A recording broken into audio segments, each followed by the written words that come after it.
When the relations between Washington and Pretoria are strained. It's been driven by the disputes we've seen, including the Trump administration's controversial Afrikaner refugee policy and real differences over South Africa's diplomatic policy, both domestically and related to our foreign policy. Bozel replaces Ruben E. Brigety, who resigned in January. Let's talk about all of this with Ofentse Donald Davhie, who's research associate at the Center for Risk Analysis. Thank you for coming in. Thank you. To be physically with us in our studio.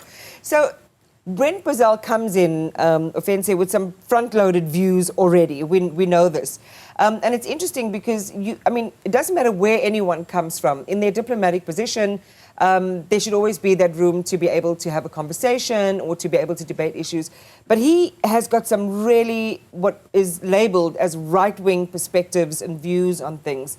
Maybe just highlight for us, for those viewers who haven't been following the debate around his appointment, what he comes and what some of these criticisms are, what he comes with. All right, sure thing. So Brent Bozel, he comes from the state of Virginia. He's known for founding this organization back in 1987. 1987, this organization called Media Research Center. It's focused on tracking and monitoring perceived liberal bias in the media. And President Trump has praised this organization for exposing what he calls, of course, fake news. So he does come with ideological stance. His family as well comes from a long lineage of a conservative family. His father was a conservative activist. His one uncle was a conservative writer who founded a very famous magazine focused on right-wing political agenda. And his other uncle as well served as a conservative senator from New York, which is rare, and also served under the Reagan administration. So this, coupled with the Trump administration, he is here to extract concessions. He's not here to make any new friends. It's going to be a clash, of course, ideologically between a conservative Trump administration and the left-leaning ANC-run coalition government. However, we must remember the role of a diplomat is to, even though Mr. Bozel has never served in the foreign service, nor has he even lived on the African continent, the role of a diplomat is to both promote the interest of the home country and also strengthen relations with the host country. So despite the ideological clash that's looming, he is going to try find middle ground between the two parties at hand, which is South Africa and the United States, but to be more specific, the White House and Luthuli House, because that's where the true political impasse lies. And I wonder what prospects there are for that opportunity to be exploited, given, as you say, and the critique has been, he's never been deployed in a diplomatic capacity ever before. He comes with some really strong, almost incendiary, right-leaning views. And, his views on the media aren't benign. He uses words like they're Marxist, they're weaponized. And he's a man who seems to be on a mission. When you talk about building a bridge between Washington and Pretoria, a bridge that has been, some would say, destroyed in a way, he's pledging to push South Africa, amongst other things, to abandon the ICJ case against Israel and curb ties or mitigate those ties that we have with our BRICS partners. We're talking about Brazil, China, or let's rather go to China, Russia, and Iran. How reasonable is it that there could be the prospects for greater relations between our countries, given these divides already? So there is an opportunity for both nations to meet each other halfway. Yes, there are the pledges he made regarding getting the South African government to withdraw the ICJ case, to make sure U.S. businesses don't have to comply with BEE regulations and so on. But there are also some fair political risk concerns that he raised that he would want to counter, which is the issues of the threat to private property and crime and corruption for the government to start tackling on these issues that South Africans and U.S. businesses are concerned about. So if the political disagreements could be put aside, here's an opportunity where he can tick some economic and investment boxes. He's not here to deteriorate the relations further, or else he would have just stayed at home with his family. He wants to stay here, and when it's all said and done, go back home having fulfilled some KPIs. And he will do this by focusing on the economic and investment metrics that he is in control of. He wants more U.S. businesses to invest here. He did also pledge for lower tariff and non-tariff barriers. He knows he won't get the South African government to repeal BEE. He knows he won't get the South African government to withdraw the ICJ case. So he will focus on what he can control and where he can be influential. He's going to be here for until January 2029. That's when the second Trump administration is over. So he's here for a long time. We should all get used to him. He's not going to stir controversy. He may have a scandal or two in terms of what he says, referring to someone as a Marxist, but that's just a soundbite compared to the 3-4 years he'll be here. Well, it's going to be an interesting one to watch, Ofentse, in the way that this plays out, because we get a lot of signaling from the Oval Office, the intransigence of the Trump administration around, and we can just use this as a marquee point, the idea of white persecution or Afrikaner persecution in our country against the facts on the ground. So that is going to be interesting to watch how that unfolds. But as you say, there is an investment and economic agenda that he has.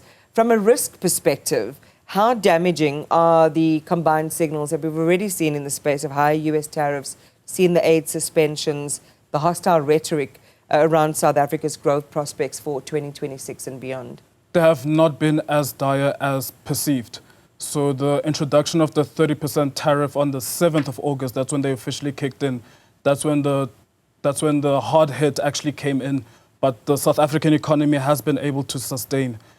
The withdrawal, or rather the expiration of AGOA as well, has contributed a bit to the tariffs that we face. So not only 30% tariffs, but also an accumulation of most favored nation tariffs, which has some products shipped to the US ranging from a 30% to 50% tariff rate.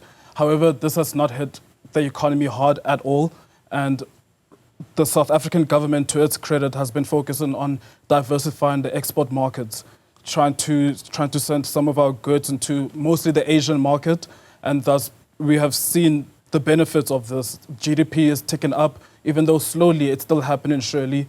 So despite the political disagreements on the economic front, the trade relations between the US and South Africa is still going well. I need to also highlight that the tariffs do not target critical minerals that are shipped from South Africa to the United States. 80% of platinum imports into America, 50% of them come from South Africa, and none of that are impacted by tariffs. So South Africa still has cards to hold. It still has cards to play, as President Trump likes to mention this card analogy, and thus we should play onto that. We have critical minerals to offer, as well as everything else South Africa has to offer. And Mr. Bozel is going to come here, he's going to see this. He knows the reality of South Africa. When asked in his confirmation Senate hearing on what he thinks on the genocide rhetoric, he dodged the question and just said, "I'm not a lawyer." He could have just said what Trump believes is happening here, but he chose not to because he knows there's a middle ground. He knows he needs to serve the interest of the President of the United States, but at the same time, he has a conscience and he understands the reality on the ground. And especially when he does land here, his staff is going to fill him in. His staff are Americans who've been living here for nearly the past 10 years. They, of course, know what's really going on, just can't say it out loud in public, and neither can he. I think it's an important point you raise, although some would say, hey, Don, Ofentse, you are way too optimistic and it's way too soon to tell how things might develop. But I think it's an interesting perspective that despite what he has said, we're likely to see a different diplomatic strategy play out on the ground. Obviously, there are a number of experts who have different views on this as well. What are some of the first things you expect him to do? I mean, typically how this works is you present your credentials, you make your announcement that you're here in the country, and you begin to start having, meetings with your various stakeholder communities. So how do you see these, let's say the first 100 days playing out? Sure thing. So as soon as he arrives, when he presents his credentials, he will officially be the most ideological and most confrontational American ambassador ever posted in Pretoria. We can expect him to come around January, early February, and he will make his first stop in Cape Town, not to visit Table Mountain or visit the winery, even though he'll probably also do that. But that's when the State of the Nation address takes place around that time, and the whole diplomatic corps from Pretoria goes to Cape Town, and they start getting to meet each other as well as meeting with other government and political party stakeholders. That's where he'll start his trip here in South Africa. After that, he'll go back to Pretoria and start the real work. Of course, he will have some meetings related to some categories and some cultures in South Africa. He will engage with the Afrikaners. He did say explicitly that he will promote the Afrikaner refugee program. So he will speak to Afrikaner stakeholders, but at the same time, he is here until 2029. He will be speaking as well to the respective political parties. He's a 50 Rand Uber drive away from the Union Buildings and from Durko. Having a hand-picked White House official here in Pretoria is a huge advantage for the relations of the United States and South Africa. It's back when Ambassador Rasool was in Washington, he could not get into the front doors. He could not get into any meetings. Now we have an official here in Pretoria who will be knocking on the doors instead. So this is a huge opportunity to start easing the tensions. And sure, some people may say I'm optimistic, but without an ambassador here in South Africa, we've seen what the relations have been, how it's been taking place. It has been deteriorating without an ambassador. With an ambassador in the mix, it gives space for more scenarios, some optimistic scenarios as well, and those are the scenarios I'm laying out. Ofentse, thank you very much. As we say, time will tell.